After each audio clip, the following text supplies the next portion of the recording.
going with Politico, now with Axios. You understand the environment so well.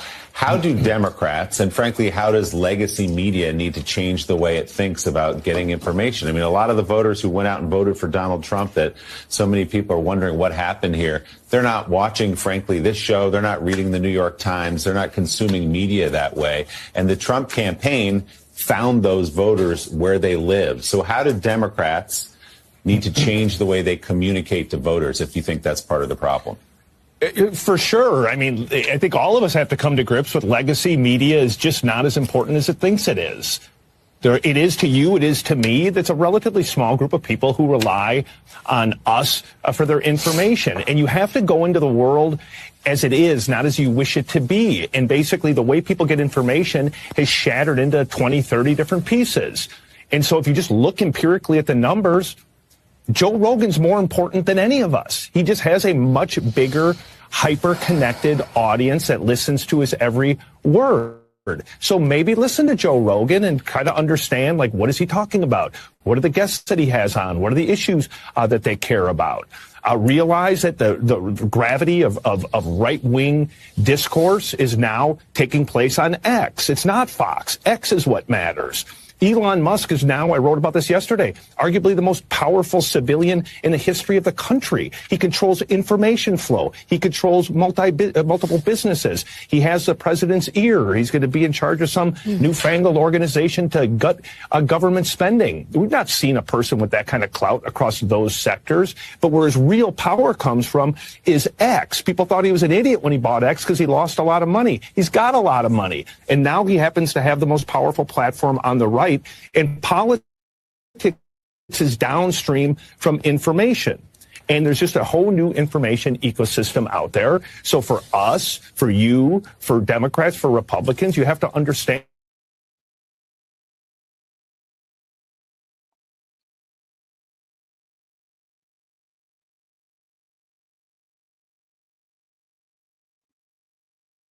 Well, it looks like it's frozen from our other area where that's coming through. Take a look at those faces. Do we have a shot of those faces? Apparently, we do not. We're having technical difficulties here, gang. Hey, it's been such a great week. Who cares, right? Who's the idiot now, if you think about it? Who is the idiot now? Can you believe that they actually believe that Elon Musk was the idiot for buying Twitter? Well, now who's got the last laugh? What you're seeing there, and I wish we had it. We don't have it, Josh or Micah. We don't have the split screen, or not the split screen, the freeze frame. Give me a shout out here. Working on it. Here we go. All right. That's what you were supposed to see in the end. Guys, whatever you do, we saw this problem the other day. Whatever you're doing, whatever's going on, you got to make sure you deal with the feed of our video. It's not working very well. Take a look at those faces, gang. Look at them. That's as this guy is Frank Bruni is talking. Take a look at those faces. What are they realizing? Those woke legacy media elites are suddenly realizing for the very first time that their liberal cosmopolitan world has imploded. That's it. That's the moment. They're finally realizing what we've known for years on this channel, that a new era, a new world, a new conservative age is rising. And their world, their liberal, globalist, corrupt, managerial world is coming to a colossal and decisive end. And we are all here to witness and celebrate it all together. Greetings, everyone. It is Live Stream Friday, a very, very special Live Stream Friday. I am your most grateful host, Dr. Steve, your Patriot Professor, no longer here to keep you sane in insane times, because you, the patriots of this nation, rose up. You rose up and you took our country back. You rose up in defiance of tyranny and reclaimed our country for faith, family, and freedom. And that is why I today am a very grateful Patriot professor. So if you're brand new to this channel, make sure to smack that bell and subscribe button. You're not going to want to miss a single video of our analyzing and celebrating the rise of a new conservative age, the new civilizationalist populist world that you are bringing about. As always, we got a jam-packed show for you guys today. We're live on YouTube, Rumble, Twitter, you name it. Just a quick reminder, if you want to ask me your questions, because YouTube has suspended our super chats, Google has completely demonetized us. Maybe that's finally going to be resolved as a result of what happened this week. Maybe we can get Elon to come in and intervene there. But until then, just click on that link below or go to fight.turleytalks.com/join. Join any one of our levels of support. You have instant access to our very own virtual platform, censorship-free virtual platform, where you can ask me all your questions. I'll be happy to answer them right here on this live stream. So just click on that link below or go to fight.turleytalks.com/join. Join any level of support that you like. You can ask me all the questions you want, and it will be an honor to answer them here on this live stream. 3 words. What a week. What a historic, epic, world-changing week we have all lived through together. In many ways, there'll never be another week quite like this one. I mean, make no mistake, this is just the beginning. I hope to show you that throughout this video today. This is just the beginning of a new conservative age rising in our midst all over the world. It's already been going on. It's what I've been trying to convince you guys for the last 8 years. But what Trump did, what he accomplished, what the MAGA movement accomplished is by far greater than anything we have seen in modern political history. We just saw a candidate for the first time since FDR win 3 historic elections in a row in record numbers. This is just the beginning of a political realignment that will change our nation for generations. But this week was special.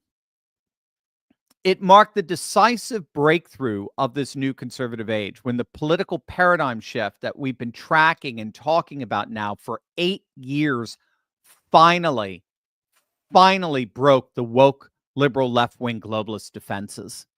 And now they are scattered in a total and complete retreat. I'm just thinking of that scripture passage, let God arise and let his enemies be scattered. As I shared with all of you last week in our last live stream Friday, this channel started on November 1st, 2016. We had actually last week was our 8th birthday. And I started this channel to track, to really just kind of keep daily updates on the scholarship that I discovered years ago when I was doing my PhD research, that noticed that we were witnessing the first real signs that something new and utterly epic was happening in our world. For these last 8 years, I've been making a very simple but consistent argument. The world is going through a massive paradigm shift, a tectonic paradigm shift, a shift, the biggest shift we've seen in 300 years. We are moving out of a modern liberal globalist world, and we are moving into a postmodern conservative civilizationalist world. More and more populations all across the globe were rising up and revolting against a globalist, one-size-fits-all managerial class that sought to impose its one-size-fits-all dictatorial rules on all the populations of the earth. This managerial class cared nothing about borders, cared nothing about national sovereignty. It cared nothing about keeping manufacturing and industrial jobs and economic sovereignty at home. It despised and maligned our religious faiths, our cultures, our customs, our traditions. They literally sought to own everything and turn us into renters and serfs. They impose mandates on our lives and our bodies and threaten us with permanent social expulsion if we publicly affirm basic biological truths. They repeatedly told us that our concerns about the border were rooted in our racism, xenophobia, and bigotry. They told us that our concerns about inflation were rooted in disinformation. They told us that our fears about jobs and the economy were rooted in ignorance. They told us about our concerns about fairness in female sports were unfounded at best and phobic at worst. They told us that our fears about rising violent crime were naive and stupid. And they told us that our support of the one presidential candidate who shared all of these concerns with us made us threats to democracy, or in a single word, garbage. But instead of being intimidated by that, instead of cowering and accepting that rule, you rose up. You. It first happened back in 2016, particularly in June of that year, when more Brits voted to leave the European Union than had ever voted for a candidate or party in Britain's electoral history. And just a few months later, tens of millions rose up and voted overwhelmingly for a candidate that promised to do for America what the Brexit referendum did for the UK: emancipate us, liberate us from globalist rule. But as we saw, immediately, the globalist powers that be gathered together, both billionaire and bureaucrat, to thwart both Brexit as well as this new president. A hostile 24/7 negative media, the Russian collusion hoax, investigations, backstabbing neocons, national security agencies spying, 2 impeachments, and eventually the formation of what was in effect a legacy media-driven coup that replaced him with a senile, demented old man campaigning from his basement 20 minutes away from here, voted for by millions of voters who have since vanished into thin air. They thought they could finally ruin him by raiding his home, swamping him with a myriad of indictments, charging him with dozens of felonies, fining him hundreds of millions of dollars, convicting him in kangaroo courts, humiliating him with mugshots, kicking him off ballots, and then, of course, the most horrifying moment of all, when a gunman almost took his life in Butler, Pennsylvania. But astonishingly, miraculously, to the utter horror of the globalist powers that be, their worst nightmare, a nightmare they couldn't even ever remotely bring themselves to imagine, came true. President Trump, no matter what they did to him, kept coming back. He kept rising. And he not only kept coming back, he not only kept rising, he rose stronger than ever. And the ultimate reason why he kept coming back stronger than ever, like that beautiful picture shows, is because of you. You helped him to his feet. You refused to back down. You refused to turn away and flee. Even when all of our feckless Republican leadership, particularly those cowards in the Senate, were telling us to do just that. Forget about it. It's time to move on. No. You all stood your ground.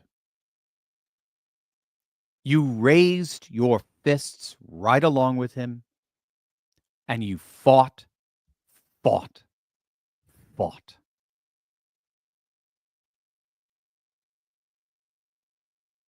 And as a result of that faithfulness, as a result of that courage, as a result of that standing your ground, rising and fighting,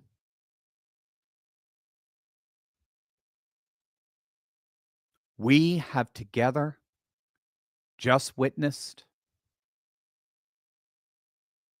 the single greatest political triumph in American history.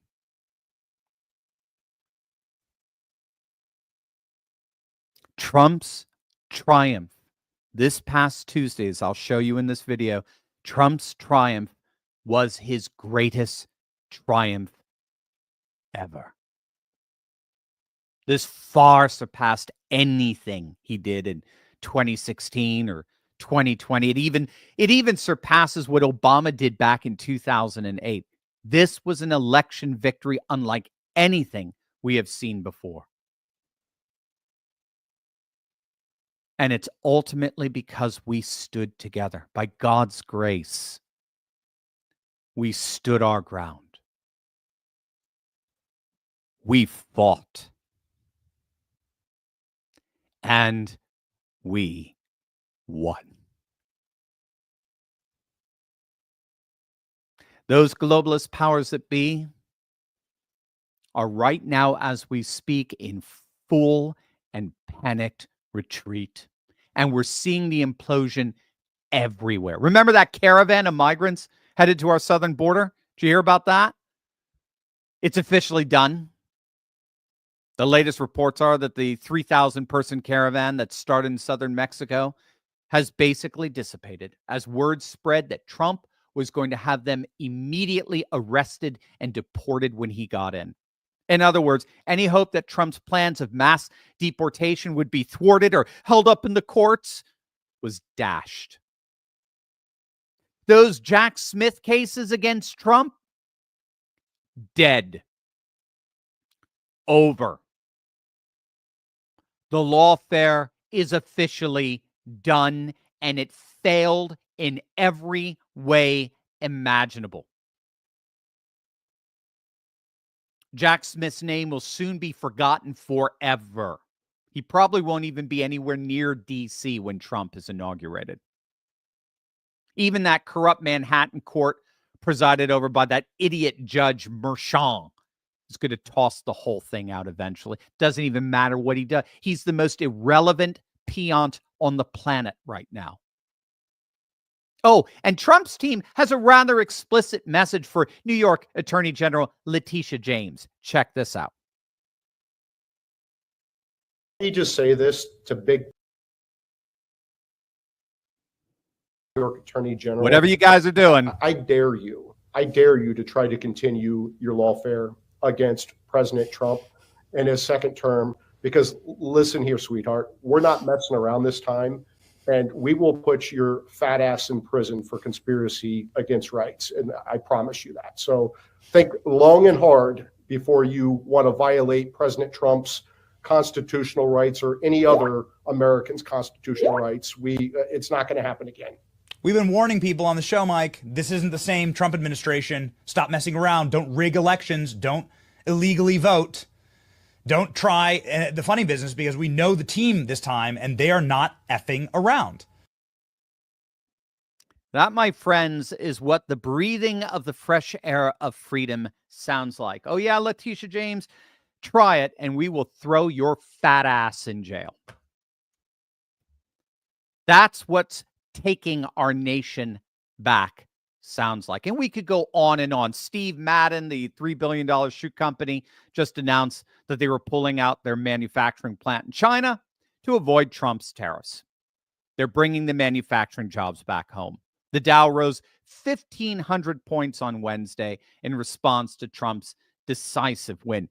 Bitcoin surged in value since Trump pledged to make America the Bitcoin capital of the world. Russian President Vladimir Putin not only congratulated Trump, but announced that he was now ready to negotiate peace terms with Ukraine. You cannot make this stuff up. Did you see this? If we have the video, if it's possible, I don't know who's doing the video hour today.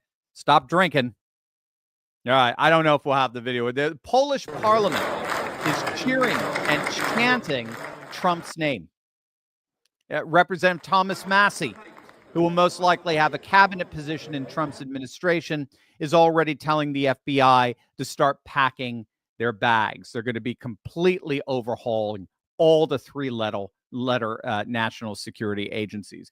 We could go on and on. In fact, Mayor Eric Adams of New York City, freaking Mayor Eric Adams, who's gotten indicted, as you know, after he challenged Biden and his open borders. Well, he just announced that they will no longer be giving money and vouchers to migrants.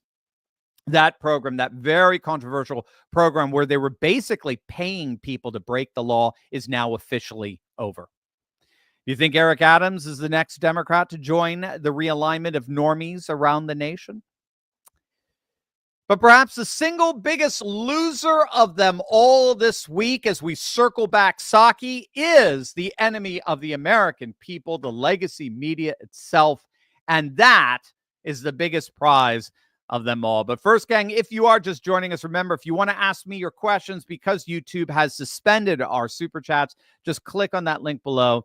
Join any one of our levels of support, and you have access to our own virtual platform where you can ask me all your questions. I'll be happy to answer them on this live stream. Also, if these last 4 years have taught us anything, we always have to be ready for threats to our freedoms. And what makes it even worse is that those threats are actually coming from the very ones who swore to defend those freedoms. They think they can violate your right to protect your own family. They think they can force their delusions on your children and grandchildren. They think they can control the media and hide the truth from you. But here's the key. They can't take away what they've never given you. Self-reliance means peace of mind. That backstock of filtered water, yours. A fully charged solar generator, ready. The emergency food on your shelf, safe, especially if that food is from My Patriot Supply. Having served millions of American families, My Patriot Supply is well equipped to help yours. Go to preparewithturley.com right now and stock up on their best-selling 3-month emergency food kit. It delivers over 2,000 calories every single day, sealed inside ultra-durable 4-layer packaging. It lasts up to 25 years. And did I mention it's delicious? Go to preparewithturley.com and get your kit before it's too late. It ships fast and free. Preparewithturley.com. All right, gang, let's circle back, Psaki, to that original clip that I played for you at the very beginning. That was an MSNBC panel featuring Frank Bruni, the co-founder of Axios. And he was on to talk about the article he wrote the day after the defeat of Cackle's Kamala. And the article was entitled, Democrats, Let's Get Real About Why Kamala Lost. And what's so fascinating there in that title is he's clearly saying the quiet part out loud. He is openly admitting that the legacy media and the Democrats are one. They're the same thing. The legacy media is the Democrat Party. They are, in effect, a Democrat super PAC. The very title of this piece admits it. Democrats, let us, I'm one of you, get real about why Harris lost. There's no pretense for trying to hide it anymore after that colossal defeat. This is what I mean when I say they're scattered to the winds at this point. The legacy media and the Democrats are admitting they are one and the same. It's finally out in the open in terms of their own admission. But what's so astonishing is that admission They're even admitting that their era of being able to exercise inordinate influence over American public opinion has indeed come to a very brutal end. And we all know the legacy media was the Kamala Harris campaign itself. They didn't this is key to understand what we just witnessed in the last 3 months. They did not campaign for Kamala. They were the Kamala campaign. Just as they were the Joe Biden campaign in 2020, allowing him to go and hide in his basement as they function as his political surrogates. They did everything they possibly could to make Kamala palatable to the wider population. They debated on her behalf. They mocked and ridiculed the Trump campaign. They actually turned off the microphone of J.D. Vance. They referred to his Madison Square Garden rally as a Nazi hate fest. They did absolutely everything they possibly could, along with Oprah, along with millionaire superstars, along with that bizarre broken billionaire Mark Cuban, who's slowly turning into Rachel Maddow. They pulled out all the stops. And in the end, what happened? After doing all of that for 3-4 months, what happened in the end? Trump won his biggest victory ever. It made 2016 look like a dud in comparison. It was all for naught.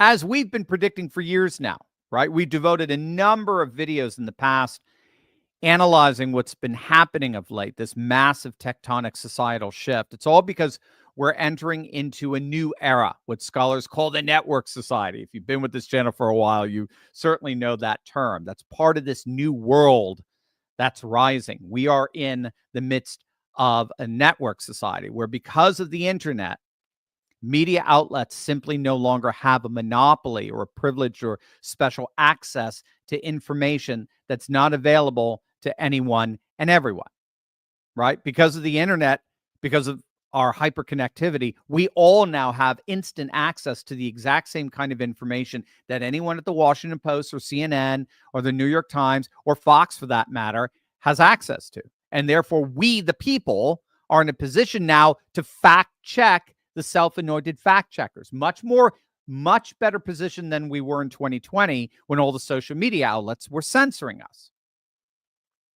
That's absolutely essential for everyone to get. This is what makes what Elon Musk did so incredibly important in acquiring Twitter. This is the heart of the societal revolution that is taking place. Because the legacy media no longer has a privileged position in relation to information acquisition, they can now be fact-checked. Their reporting can be legitimately, in real time, fact-checked.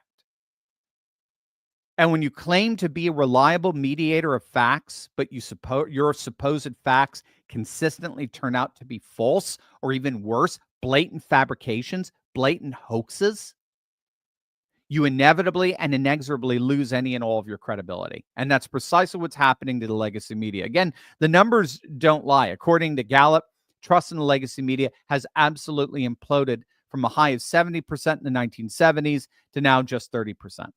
And that trust is almost entirely coming from the remaining trust they have is almost entirely coming from the Democrats. Republican trust in the media has imploded to 12%. And I don't know who the hell those 12% Republicans are.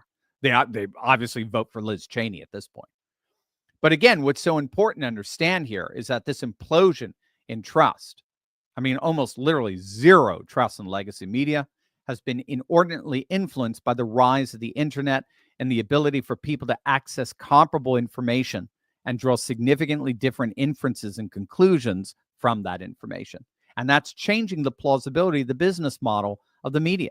So that's exactly what Elon has been saying of late. Elon is arguing that citizen journalism is the future, where the aggregate voice of the people gets to decide the narrative of what's newsworthy, not a handful of editors-in-chief. Again, this is why the managerial class is collapsing. If a handful of editors-in-chief had a special privileged position to information acquisition, fine. Yep, you get to define the terms of the debate. We get it. You get to define what's fact and what isn't. Yep, we get it. Oh, crime is going down. Yep. So you say we have no information to counter that. Oh, the border is secure. So you say, okay, we have no information to counter that. Again, if a handful of editors-in-chief, like they had for decades, had a special privileged position to information acquisition and monopolization, then they get to live in the world they think they're living in. They get to decide what is and what is not news, like they did for decades. But if that information has broken free, if that information has been democratized, if that information has been decentralized and dispersed among the masses, then those masses will form a consensus on what is and what is not news, not editors-in-chief. It's inevitable. You can't stop that. This is journalism of the people, by the people, for the people. We, the people, get to decide what is news, not a bunch of bought and paid for shills for the Democrat establishment. The days of the corporatist legacy media lecturing the nation on what we should and ought believe, lecturing us on who is the true candidate for the preservation of democracy, those days are over. As we enter a new media era, the legacy media may indeed be going the way of the dodo bird, which will be a much-deserved fate for such a blatantly partisan and corrupt industry. They literally did everything they possibly could to stop the return of Trump. Everything. They claim to be these objective arbiters of information when in point of fact, they were left-wing Democrat activists. And it all failed. In fact, I'm going to show you how Trump right now, because of you, is stronger than ever. And we're going to have a little fun to boot, if our videos are working, that is. But first, gang, I want everyone to know that if you're finding yourself in the painful position of owing back taxes, we got some patriots here that are ready to help. As I'm sure you know, the IRS is currently on its way to making everyone pay up.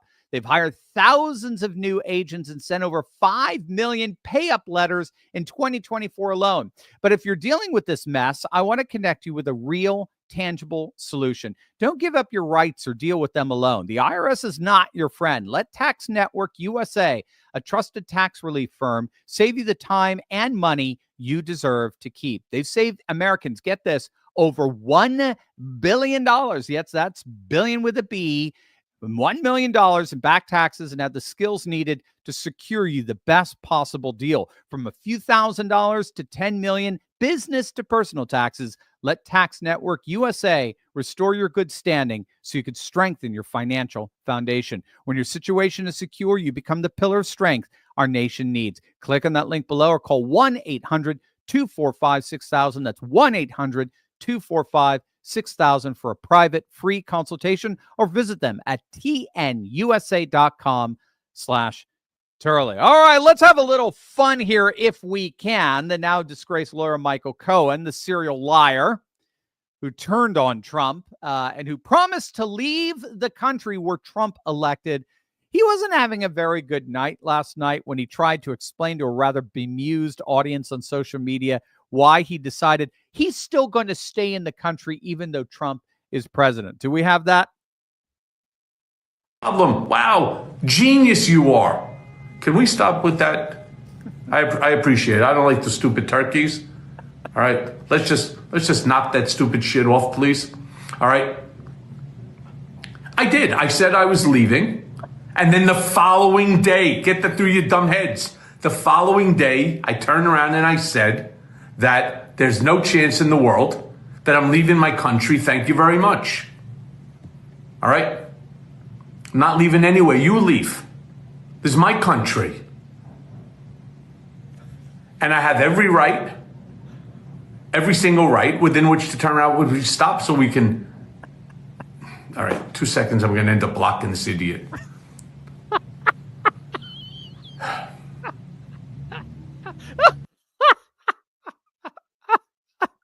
Oh, I'm sorry. That's got going to be the funniest freaking thing I've seen in years. Oh my heavens. I don't know how they do it. I don't know what the controls you have to be able to put the turkey over the hair and the glasses. Man, that is just too funny. All right. So where are we with the continued fallout from the greatest election ever? Right now, we are just 2 calls away from controlling the House. It looks like that's a done deal. We should know by the end of the day, certainly this weekend, but it does look like we have accomplished the trifecta. We've got the White House. We've got the Senate. By the way, congrats to Dave McCormick in Pennsylvania.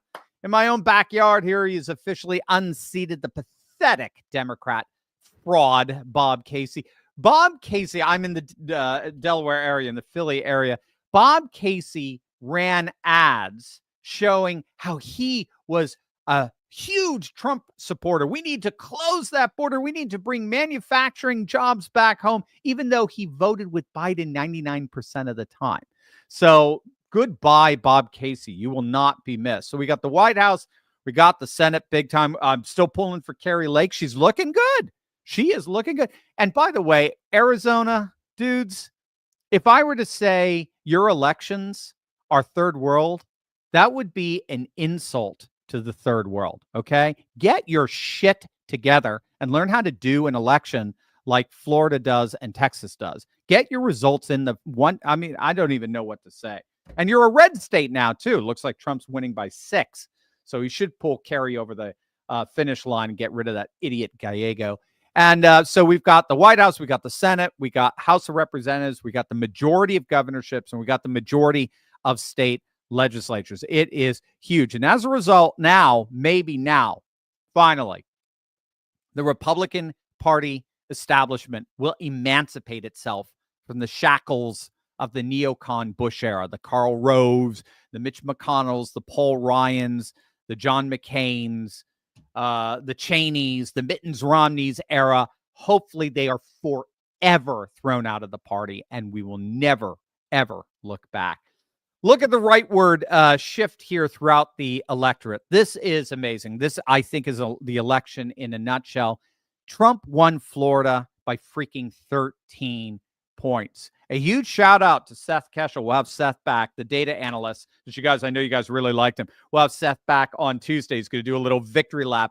I think he had 56 different predictions. All 56 happened. All 56 were fulfilled. So he is going to absolutely, he's going to have talk about a victory lap, a very well-deserved victory lap. So Trump won Florida by 13. 4 years ago, keep in mind, Florida was a swing state.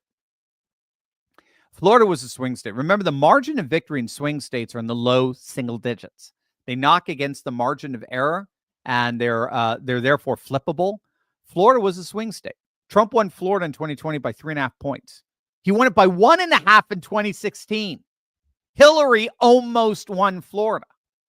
Not to mention DeSantis coming within just a point of that crack addict becoming governor. What was his name? Guillaume? I forgot.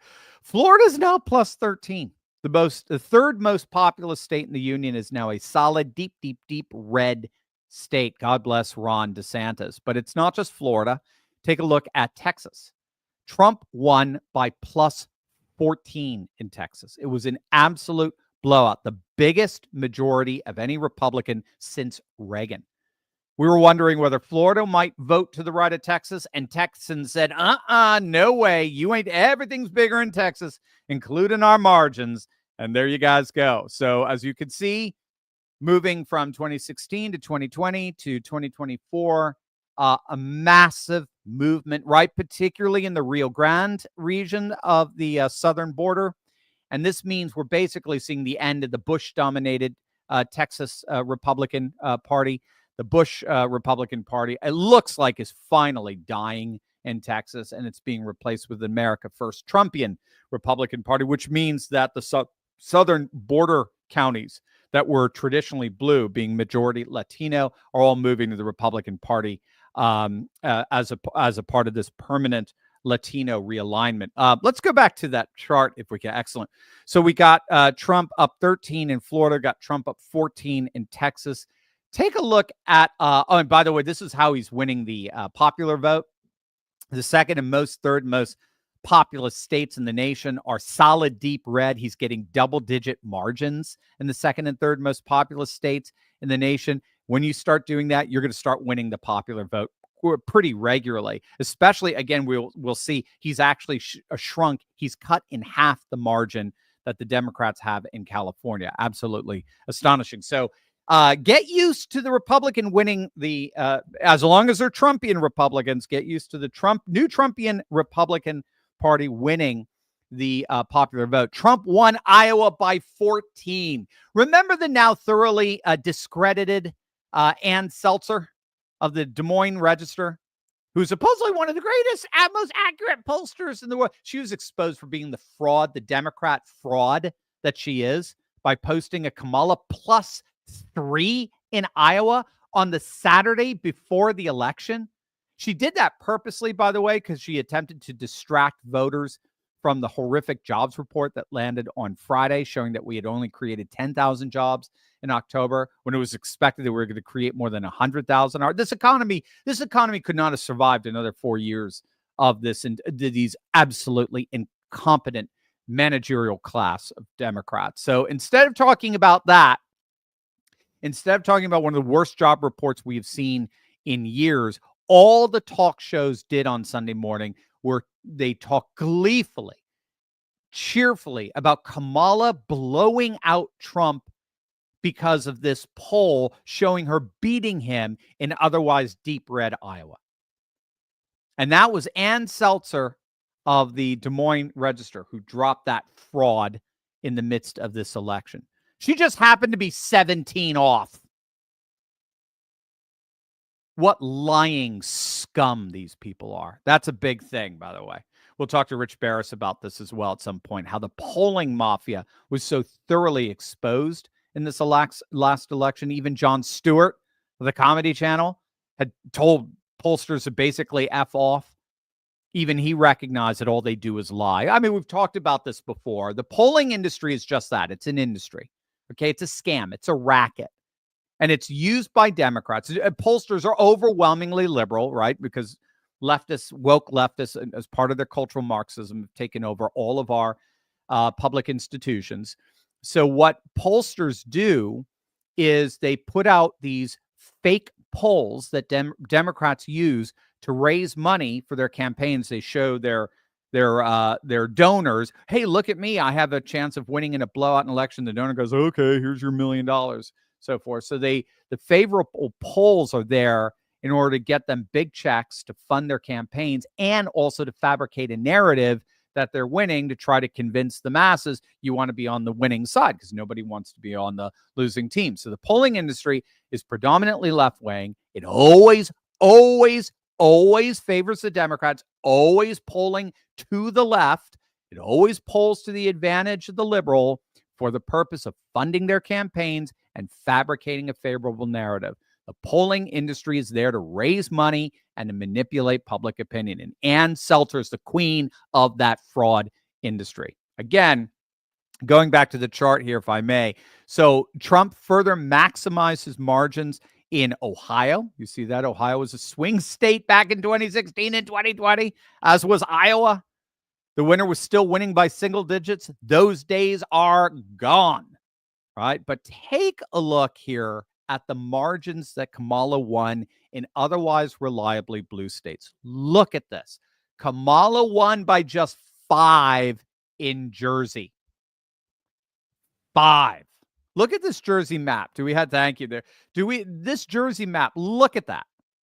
This is a swing state in the making, gang. Take a look at that. Look at all the counties that turn from light blue to light red. I mean, this is crazy. We'll have Rich Barris. Hopefully, I'm trying to get Rich to come on in the next couple of weeks. He's very busy, obviously, very much in demand, as he should be. One of the most accurate pollsters out there. We only bring you the best. That's all I want for you guys.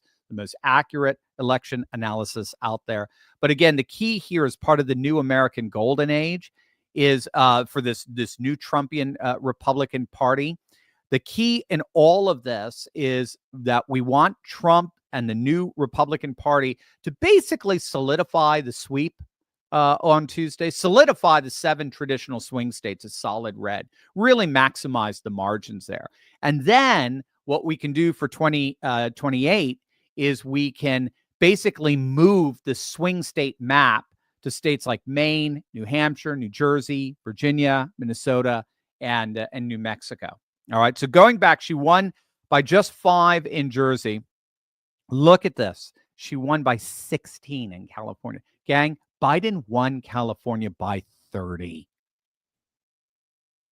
Biden won California by 30. Trump cut that in half. Here's what California, can we go to, there you go. Here's what California looks like in comparison with 2020. Take a look at that. Does that look pretty cool? It looks like it got hit by a red tsunami. This is why Laura Ingraham last night was talking about this with Laura Trump, about making a very real concerted effort to take California in 2028. And I'm with them. I think California is ripe for the taking. It's going to take some serious infrastructure building, no question, some major shifts among California's Latino population that have already begun. But if that larger national Latino realignment continues, along with an Asian realignment that's happening and the realignment we're seeing, particularly among Black men under the age of 50, California's in play. At least it will be in the next 4 to 8 years. So that'll give you an idea of just how dominant Trump was on Tuesday and the extraordinary significance of this political realignment for what's in store for us in the years ahead. By the way, take a look at this map. Anyone know what that is? Well, you can see it if you can read it there. Gang, that's Appalachia. So we can actually look at regions of the country, right? That's several states in the region surrounding the Appalachian Mountains, stretching from New York all the way down to Georgia. Notice how much of Pennsylvania is in Appalachia. The vast majority of Pennsylvania, super majority of Pennsylvania's 67 counties are Appalachian. Take a look at how deep red that is. So we talk about political realignments, right? Populist realignments. But also remember, we're also seeing throughout the world now a process known as re-territorialization. It's a fancy schmancy word. Well, I was going to say it's a fancy schmancy word, but then I use other fancy schmancy words like relocalization or neo-regionalization. But basically, this is where populations are revolting against the politics of globalism and the managerial elite by reasserting their local regional sovereignty. They're dragging their politics back to the local, which then means that the politics takes on much more identity-based frames of reference, like region, religion, race, culture, custom, tradition, so forth. So more and more populations are re-territorializing their politics, wrenching their politics away from this translocal managerial class and reasserting their cultural and regional specificity. And you can see that is exactly what's happening in Appalachia. And not in a nutshell, that's why Trump chose J.D. Vance, by the way. That's what made the choice of J.D. Vance so absolutely brilliant. And again, why I think Josh Shapiro would not have helped Kamala that much. It's because unlike Shapiro, who's very cosmopolitan and liberal, J.D. Vance actually embodies a realignment between Appalachia and Silicon Valley, as J.D. represents both the working class and the new tech right, the emerging new tech right, the new right-wing aristocracy of Elon Musk and Peter Thiel and Vivek. They all made their money in the tech world in some way, shape, or form. And this is akin to Aristotle's notion of Aristopopulism, right? You're always going to have an elite. That's what Aristotle recognized. You're always going to have an aristocracy of some kind. But you want an aristocracy that uses their power and their wealth and their influence to enact and realize the values, interests, and concerns of the people. That's what a healthy society is. A society that has an aristocracy that despises the people, Aristotle would call an oligarchy, a hostile oligarchy. But a society where the people despise the aristocracy and rise up against it is the chaos of mob rule and the French Revolution and guillotines and so forth. You don't get very far with that either. What you want is a balance. You want a harmony between the elite and the wider population. And that harmony comes when the elite use their power and wealth and influence to enact and realize and celebrate and help flourish the values, interests, and concerns of the people. That's how you get these beautiful cathedrals built. That's how you get these beautiful museums built. That's how you get these beautiful symphony halls built. That's how you get SpaceX built. That's how you get Starlink built. That's exactly what I think J.D. Vance and Trump himself and Elon Musk ultimately represent. We are entering into an American golden age, a new conservative Aristopopulist age, where more and more populations are returning back to nation, culture, custom, and tradition, and rejecting the globalist structures that have wreaked so much havoc and pain on our planet. This was an extraordinary week. It was the week that the new conservative age finally broke through globalist tyrannies that have done everything they possibly could to thwart our movement. Make no mistake, the fight is not over. We know that. We all know that. I don't need to tell anybody that. There's still so much more to do. But the dam has officially broken. The walls have been breached. And even the legacy media is sadly admitting it. Over to you guys. Over to you. I'm sure you got plenty of questions and comments, whatever you want to talk about. And said, this is our moment to celebrate, to sit back and savor the spoils of victory. If you want to ask me your questions, remember, because YouTube has suspended our super chats, just click on that link below. Join any one of our levels of support, and you have access, instant access to our very own virtual platform, our censorship-free virtual platform where you can ask me all your questions. I'll be happy to answer them on this live stream. Also, our country witnessed a moment we'll never forget, of course. We saw a man get shot, stand up, fist in his air, and in defiant scream, fight. Sadly, too many of us have lost our fight. That's exactly how the globalists want it to be. They want us weak. They want us out of shape, full of estrogen and microplastics. And this is why we're so excited to partner with Chalk.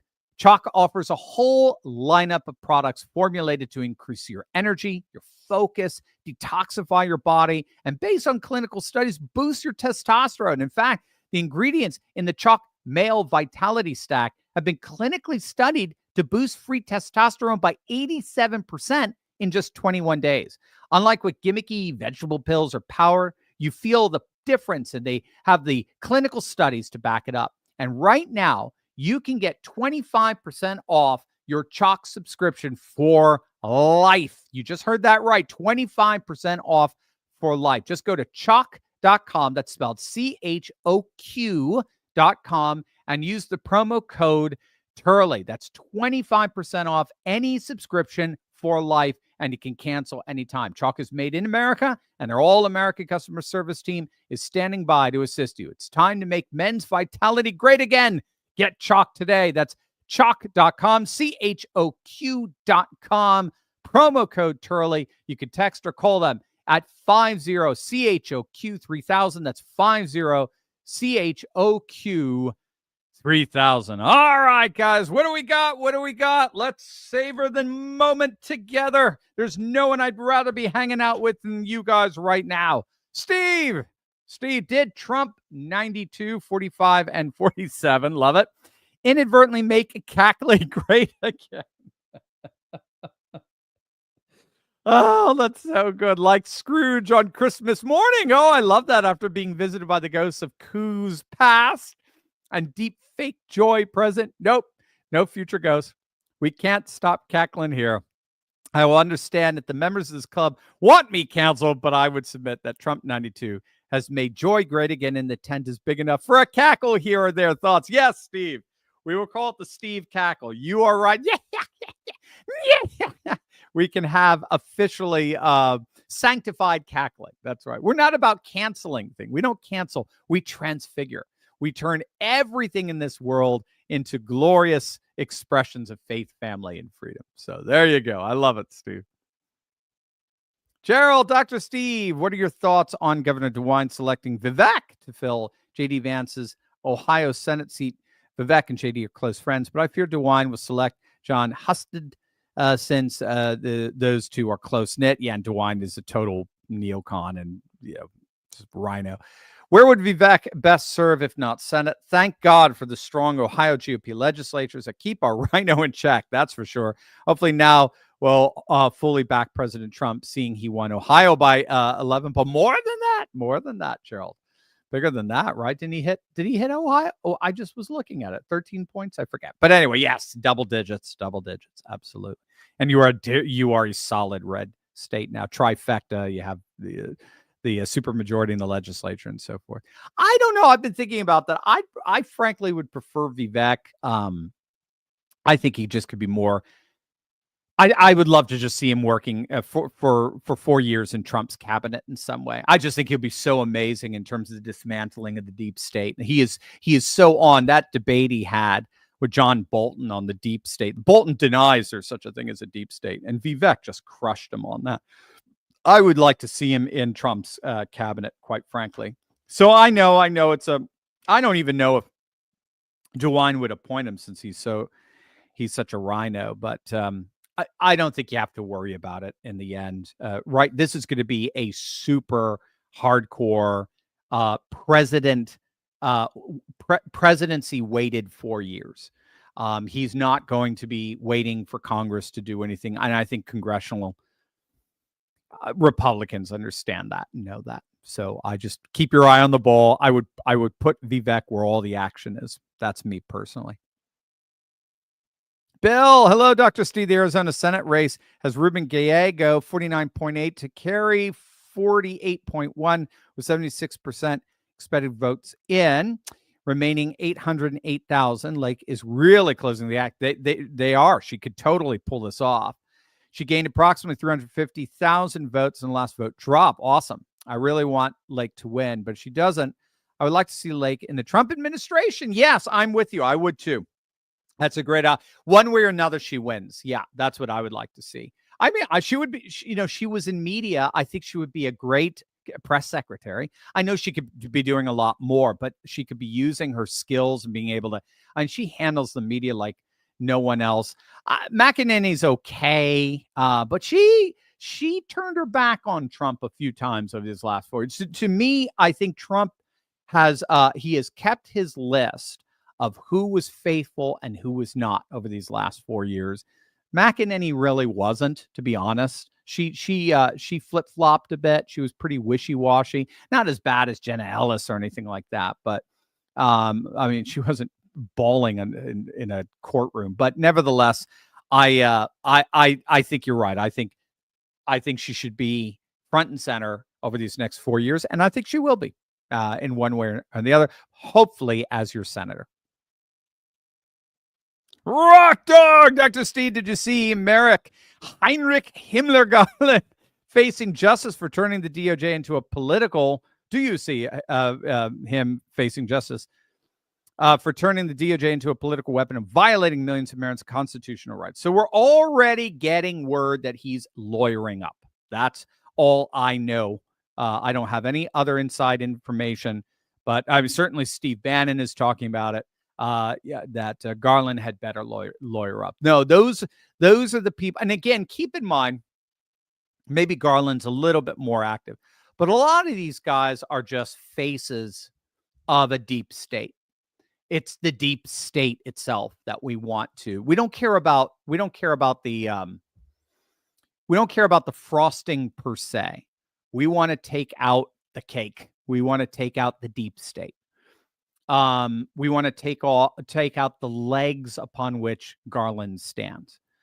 But we can walk and chew gum at the same time. We could certainly take him out as well. Legally, of course, I'm saying constitutionally. But so yes, we will see. We will see what happens. But a word on the street is he is lawyering up.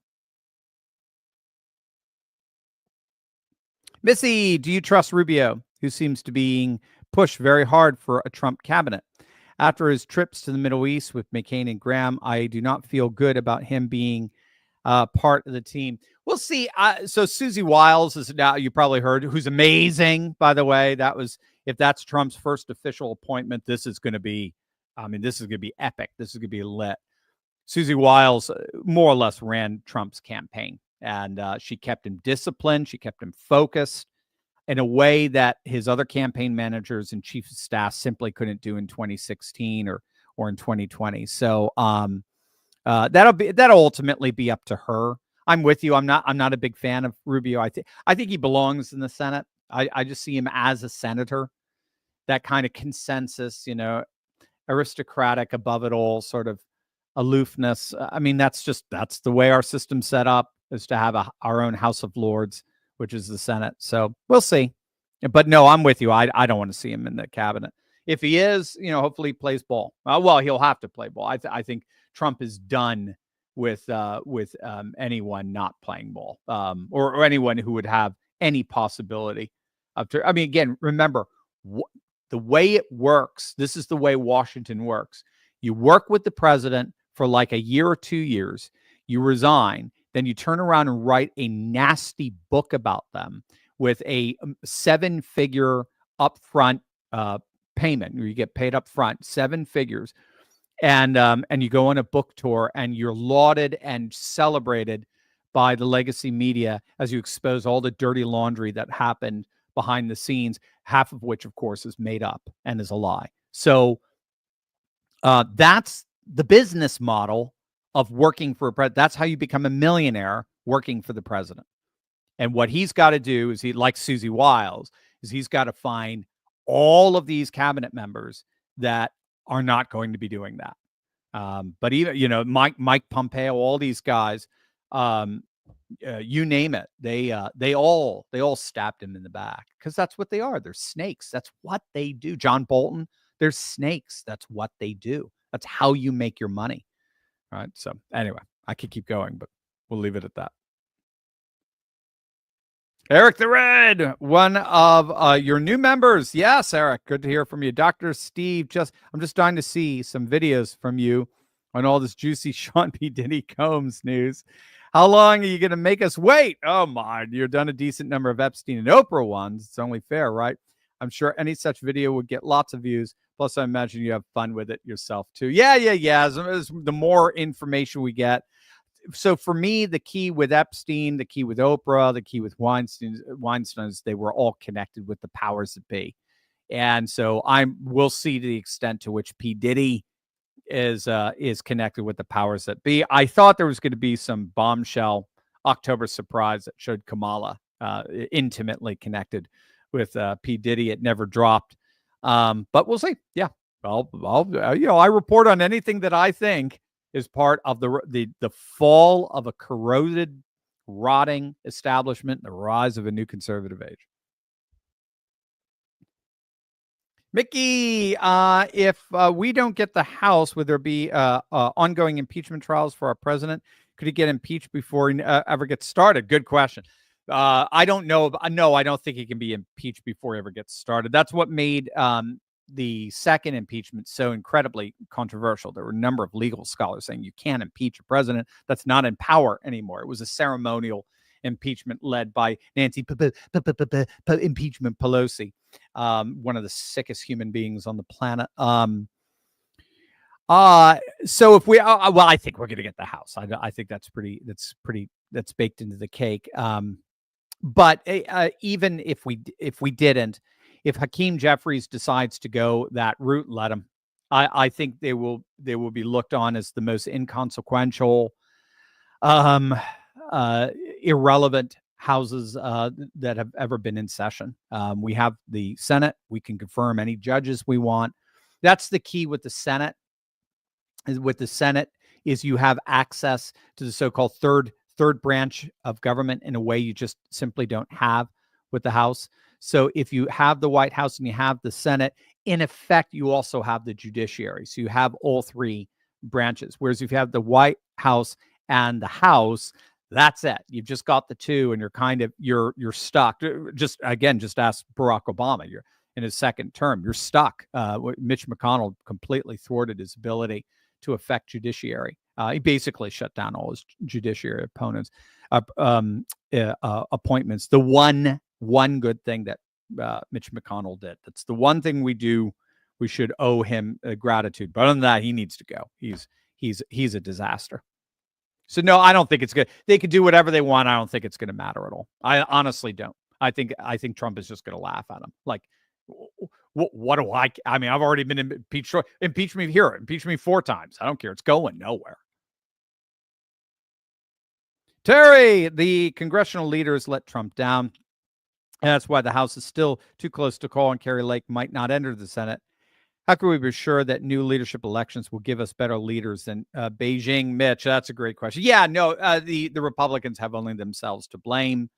Mitch McConnell was pouring millions of dollars into Larry Hogan's futile Maryland race just so Larry Hogan can retire a millionaire. That's how it works. Larry Hogan goes down in flames, but he gets millions of dollars, whereas Hovey and Brown and Lake come within 1% of winning, but they don't get any money. Yes, I know. It's going to take time to reform a corrupt, decrepit Washington institution. It's going to take time. That's why we voted for an outsider. That's why we voted for the Avengers team. Hopefully they'll see. Again, Aristopopulism will help there in that there's going to be a new, millionaire class. There's going to be a new aristocracy, and they're going to be far more right wing now, like the tech right, the new tech right that's rising, Peter Thiel and all. So, and hopefully, and even the billionaires now that we're in power will learn to play ball. But again, Trump's going to have to be very smart. I think he will be with this new team. They're going to have to be very smart because these guys can stab you in the back real quick. And our system is created because of the checks and balances to be able to have some leverage over the presidency. So he's got to be very careful there. In terms of how to, we'll see. It's just the Senate moves slow and it's frustrating. And that's why, in the end, it's good. We've got our 53, 54 seats. We'll be fine. They'll do what they're told. I think in the end. And if not, we do a 0 seats kind of thing like they did in Britain, and just get rid of them and just wait for a true MAGA congressional consensus to rise. I think, believe it or not, Mike Johnson will be a lot more MAGA now in the House. Now that he sees the massive mandate that Trump has. I mean, you saw it yourself. I mean, the popular vote just doesn't lie. If you got a popular vote plus the first only the second time a Republican has gotten over 300 electoral votes since 1988. This was the biggest Republican election since 1988. And Trump he should have done it 3 times. He's definitely an FDR. That's what I mean. He's paradigm shifting. But again, it took the Democrats many, many decades to build the deep state and build their political machines, their labor and union machines around, and their inner city machines around the country. It took a long time. So it's going to take us some time to build, no question. But I think we've got it. I do. I think we do have a new FDR populist majority. Super majority over the country that's only going to get bigger and bigger, and that should eventually move these rhino aristocrats slowly out of the process. Rock Dog, Dr. Steve, there are people out there saying that between now and January they will invoke the 25th Amendment, make Chlamydia Harris the first woman president, even if it's for a short time. Somehow that doesn't seem constitutional. We just had the election. We have a permanent president-elect. Is that even viable or legal? I don't know, Rock Dog. That's just total speculation. I really don't know. Who cares? Again, they're irrelevant at this point. Whatever they do, whatever they say. I mean, Biden, ever since June, well, when did he drop out? July, right? Ever since mid-July, Biden has basically been the only relevance that Biden has had. Well, let me finish my sentence. Biden has been the most irrelevant president I think we've ever had. His only relevance has been when he's come out and basically thwarted Cackles, right? I mean, Cackles is having her big moment, the climax moment of her campaign in front of the White House. He's stuck in the White House, like literally in their basement. And what does he do? He gets on a Zoom call and calls all of Trump's followers garbage. And what dominates the news for the entire weekend? It's those comments. So he knew what he was doing. He knew it. I think he and Jill are just beaming from ear. They're the only ones in the Democratic Party that are just as happy as we are. William, how fast will the directors of DOJ, DOD, FBI, CIA, HLS, and others, I'm forgetting, be replaced, or do they have to resign? Good question. I'm not sure on that, but they will. Trump he has made it absolutely clear with Robert Kennedy at his side that this is going to be the single most astonishing dismantling of the national security agencies we have ever witnessed in our lifetimes. That is clear. The deep state is going to get absolutely, and I'm not just the health organization, the whole permanent Washington, permanent bureaucracy is going to be overhauled like they've never experienced before. But make no mistake, they're going to counseling right now. They're going to grief counseling. They are shocked. They could barely defend Virginia. She won Virginia by 4 or 5. I mean, they could barely defend Virginia. Northern Virginia came out in droves, and still they couldn't do it because the uprising was so powerful. So, Paul, do you think the Dems will be able to deny certified? No. You don't have to worry about that. Not when he's won the popular vote. You don't have to worry about that. No. Yeah, a convicted felon can serve as president. There's only 3 qualifications for a person to serve as president, right? Let's see if I can remember. You have to be at least 35, if I recall. You have to be a U.S. citizen, and there's one more, if I recall. But no, you can serve as a convicted felon. Red Wave, Patriot Jules. I just want to point out that the 20-hour work week, we registered 34 new voters. God bless you, Patriot Jules. I know you are right on the front lines of that. My thought was, but each of the 18-plus voters asked me, how do I say that I'm a conservative Republican because I want Trump to win? I was floored, gave them a short civics lesson for their voting life, and I can't tell you how thankful these youngsters were. Had to use my Spanish, but no illegals. And we didn't have a poll watcher. And we did have a poll watcher. God bless you, Jules. You're awesome, Patriot Jules. You did it. You helped make it. Yeah, that's what I mean. You did it. You did. This is our victory. You did it. It was so, Trump could not have won without you by definition. So thank you. Bobby, Dr. Steve, as usual, they never considered that the problem was their policies and candidate. Instead, they continue to blame their failures on other people's character flaws, or supposed, right, character flaws. Is there any chance they'll ever grow up and accept any responsibility? Good question. Is there any? I don't. They'll probably need to get fired. That's no. They're so narcissistic. No, I don't think so. They just have to be replaced. And Democrats are saying that. Democrats are saying we're done listening to the Clintons and the Obamas. We're done listening to the James Carvilles and what's Obama's guy. We're just done because they're making us lose over and over again.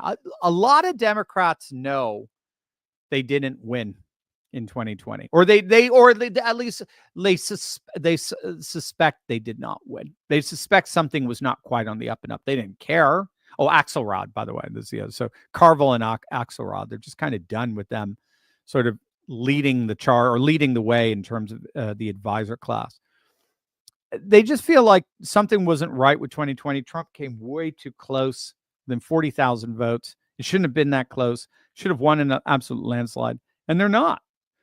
A lot of them thought that they took some solace in the midterms. They thought they were going to get shellacked in the midterms. We had Ronna McDaniel, one of the most incompetent human beings on the planet, a Romneyite appointee, basically, calling the shots back then for the RNC. She didn't understand that we had low propensity to no propensity voters now in the working class as part of the new MAGA coalition, and that there needs to be the Scott Pressler and the Cliff Maloney get out the vote efforts to bring them out which keep an eye on this midterm coming up. They're already I already talked to Cliff. I don't know if you guys saw our live stream last night. Cliff is like, we're already talking 2025. We're talking off-year elections. We're talking midterm elections.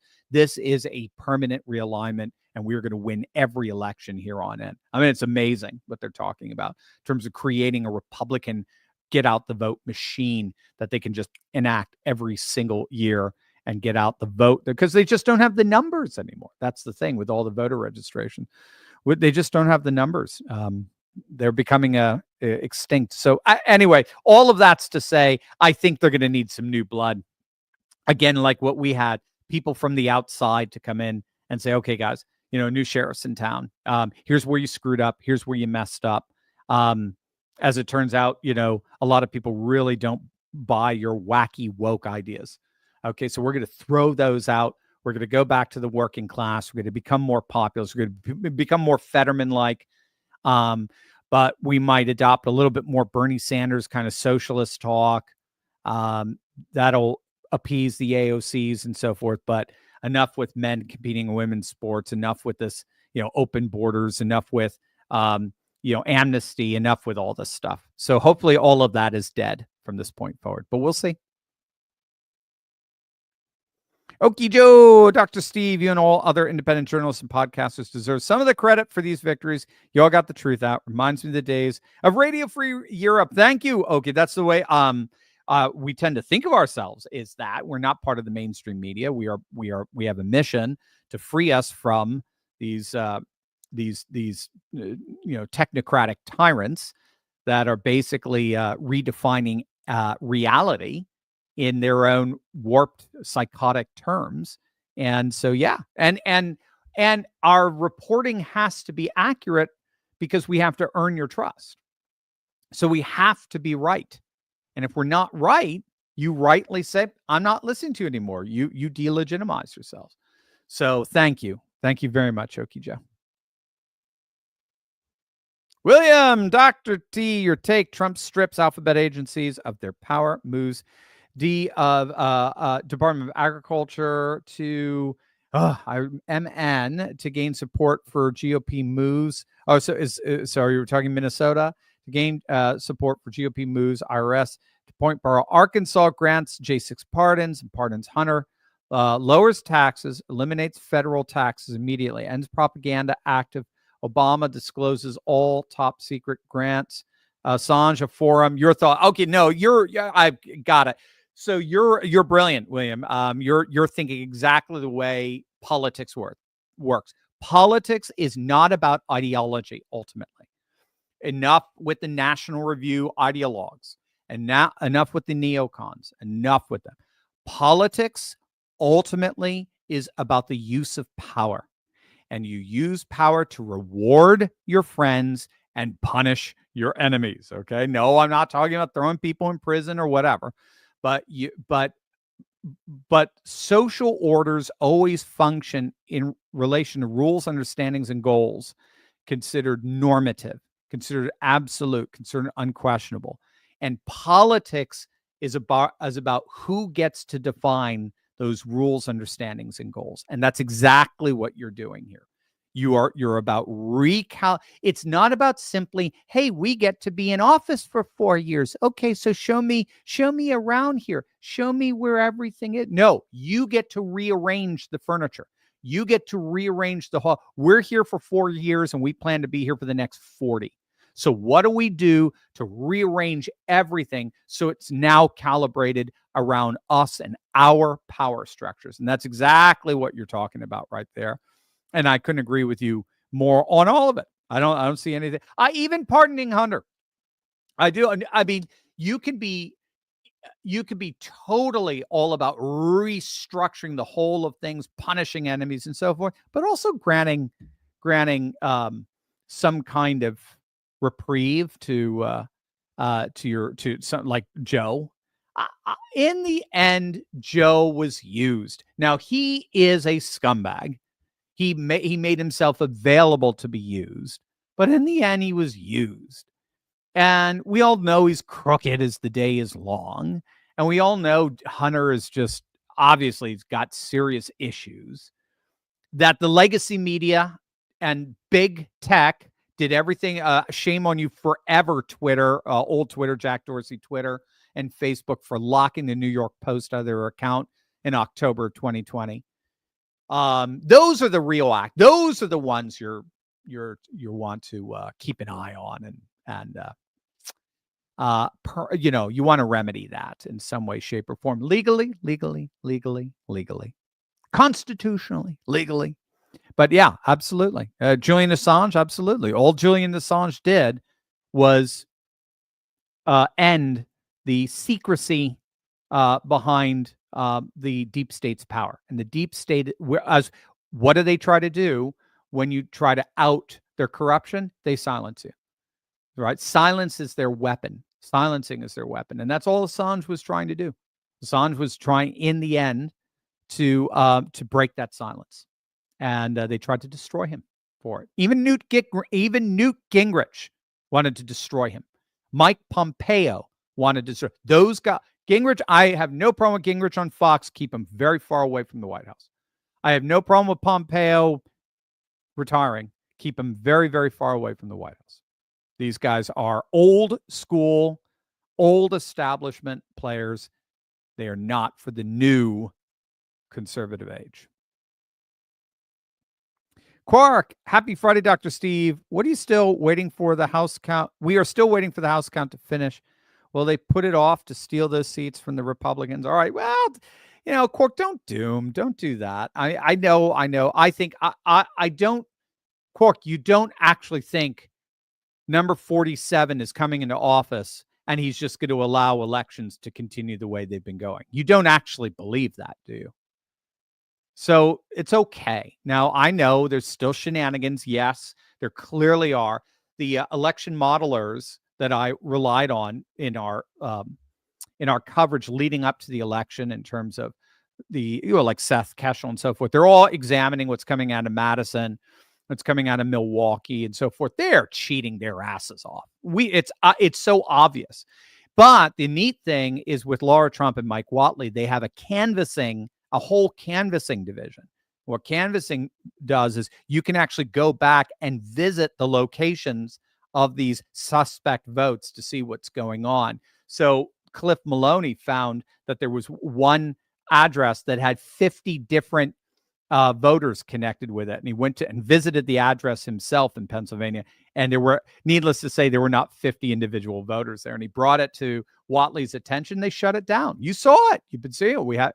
We brought Ray DiAgostino on, who helped to shut down a voter registration fraud in Lancaster and several counties. So we're on top of it as best we can be. It's just a mess because Republicans were part of the establishment. And they knew in order to play as part of the establishment, they had to allow Democrats to do their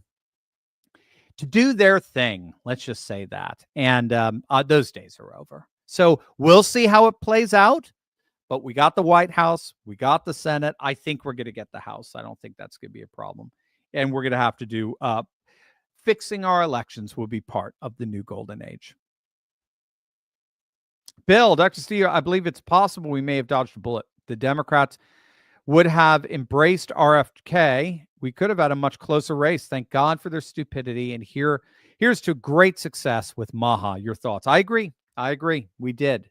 But fortunately, they were too stupid. They did not like populism. They're very distrustful. Just look at what they did to Bernie Sanders. So they are very distrusting of populism. Populism destroys the notion. Populism is all about the democratization of information, at least in part, and that destroys their control and monopolization over information and the control and monopolization of narrative. So there was no way they would ever have embraced Bobby Kennedy. Never have happened. He's a wonderful asset to MAGA. John, are Republican lawyers election watchers on site at the remaining open house races to ensure there's no cheating? Yes, as I understand it, there are. Oh, and just for YouTube's sake, I should qualify. All of this is alleged. It's all alleged. This is what people are alleging.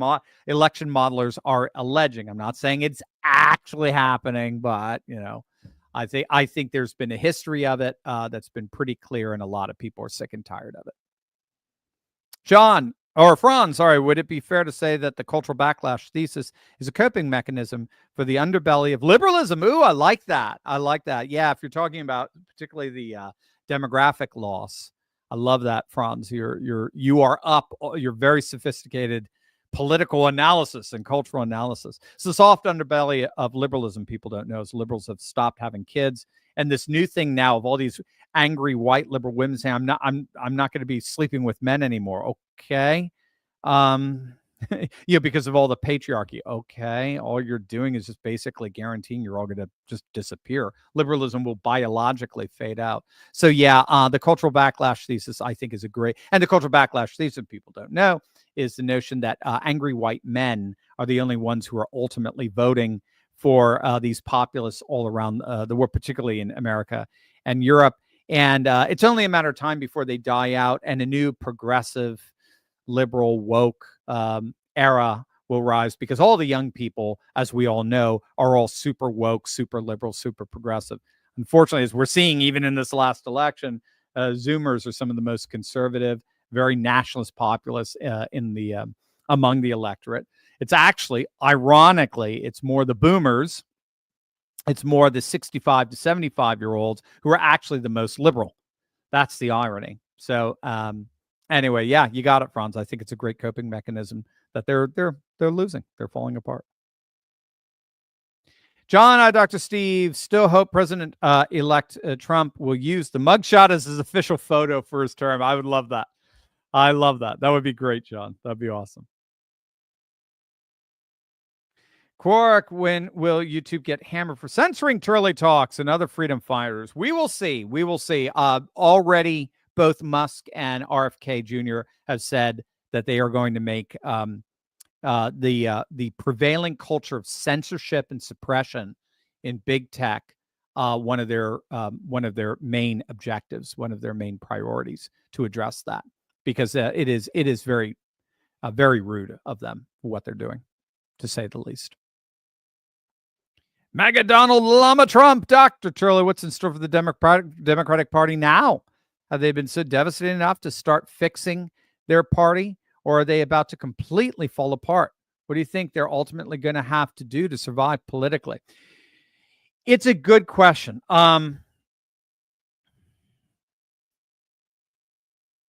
If you had asked me in 2016, I would have said they would have had to move more to the left, because they ceded the center to the right. But what was so interesting was that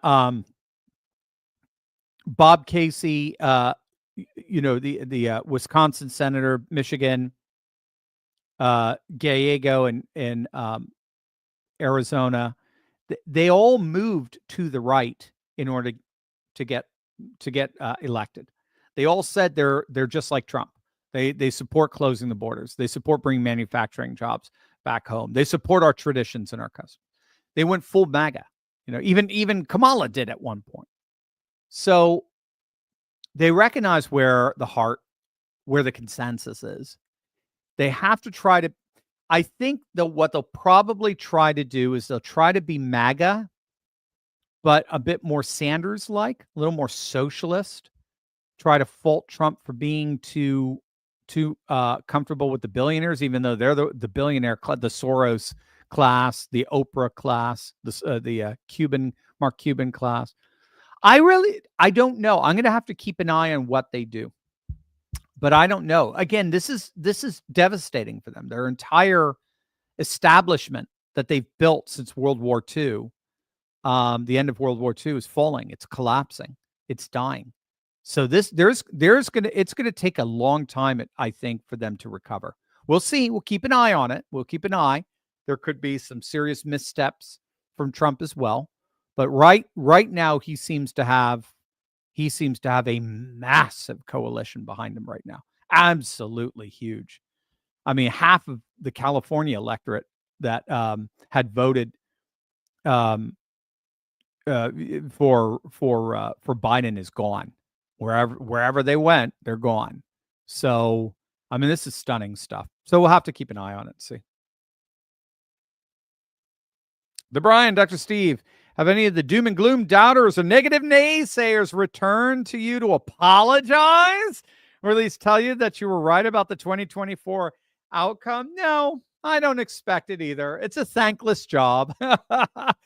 Rich Barris talks about that a lot. God bless Richard. I want him on the show just to publicly thank him because, being a pollster is when you're right, nobody cares. Nobody thinks about it because it kind of blends in with the actual results. But if you're really, really wrong, never listen to this guy again, unless you're Ann Seltzer, who's just an absolute out and out fraud, or Nate Silver. People like that are just blatant frauds. No, we did. We had a lot of doomers. We had a lot of Denethors who were pouring the oil over themselves and lighting the match and ready to light themselves on fire and jump off the cliff before a single vote was cast. They say that the left suffers from TDS, but we suffer from PTSD. And I think that's right. We have PTSD from 2020. We're still very, very traumatized from 2020 because we came within 40,000 votes of winning. And then we just saw the hell that was unleashed upon our world for the last 4 years. And so I get it. I don't blame anybody. We, facing the battle is scary. We all get scared. I get scared. But what I try to do is I try to stay focused on objective data. If we're about to fight a war, even Christ talks about that. No king goes to war without planning. I try to look at the objective data going into election day. And if the objective data looks bad for us, I'm going to tell you that. I'm not going to hide that from you. I'm never going to hide that from you. I'm Mr. Optimistic. Yes, but no, if things are going shitty, I'm going to tell you. Guys, I don't think we're pulling this off. I don't see any good indicators whatsoever for Trump. I'm sorry. I don't see it. So buckle, be prepared. Get out there, vote, but be prepared. That's what I would have told you. All the indicators was Trump was going to crush it.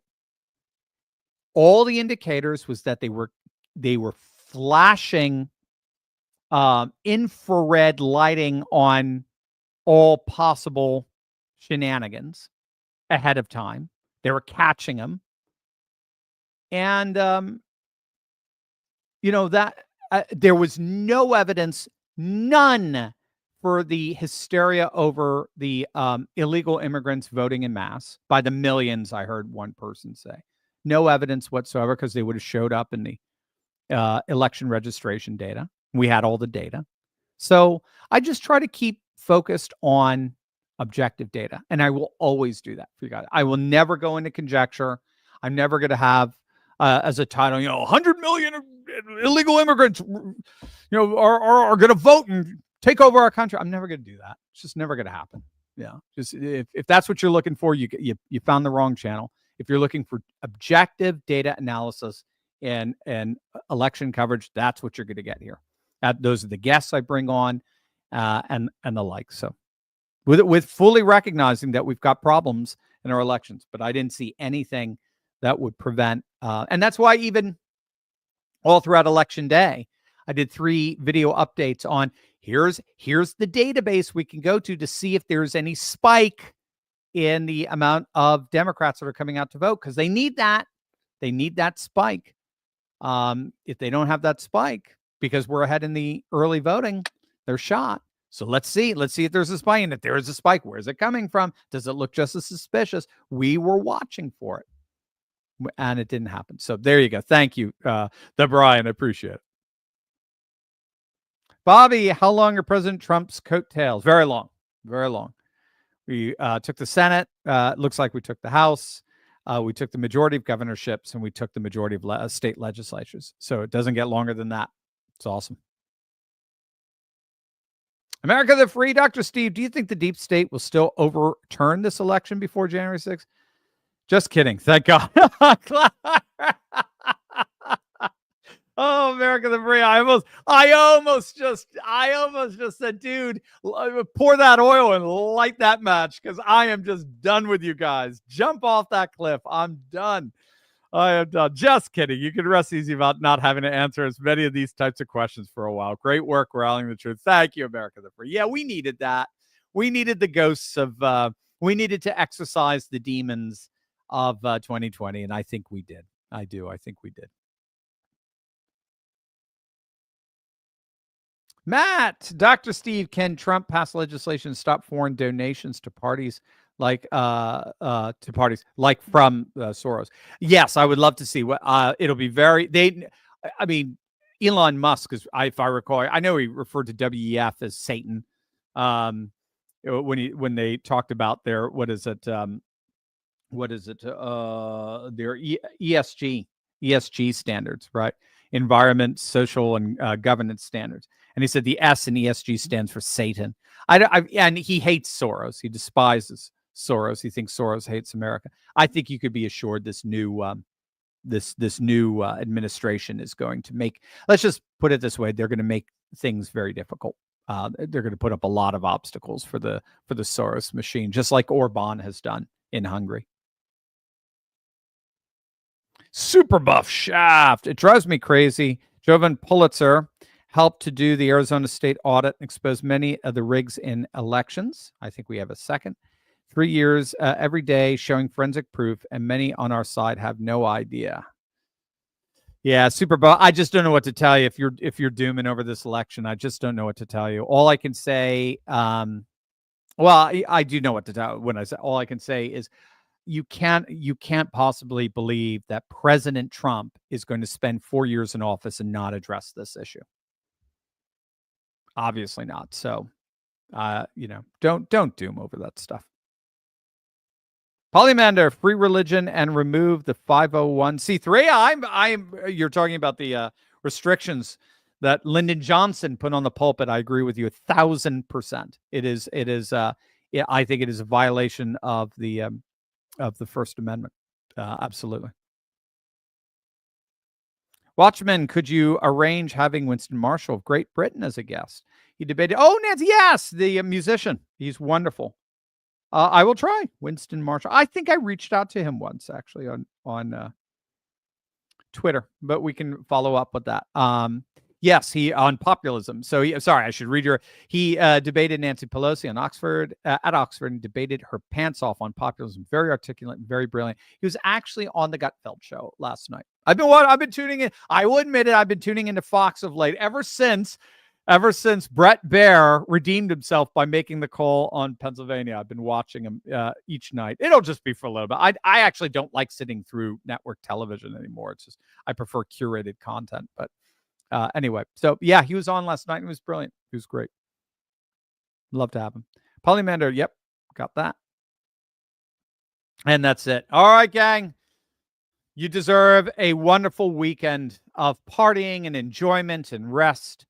But most of all, in celebration of the return of now number 47. I love you guys. You're the best.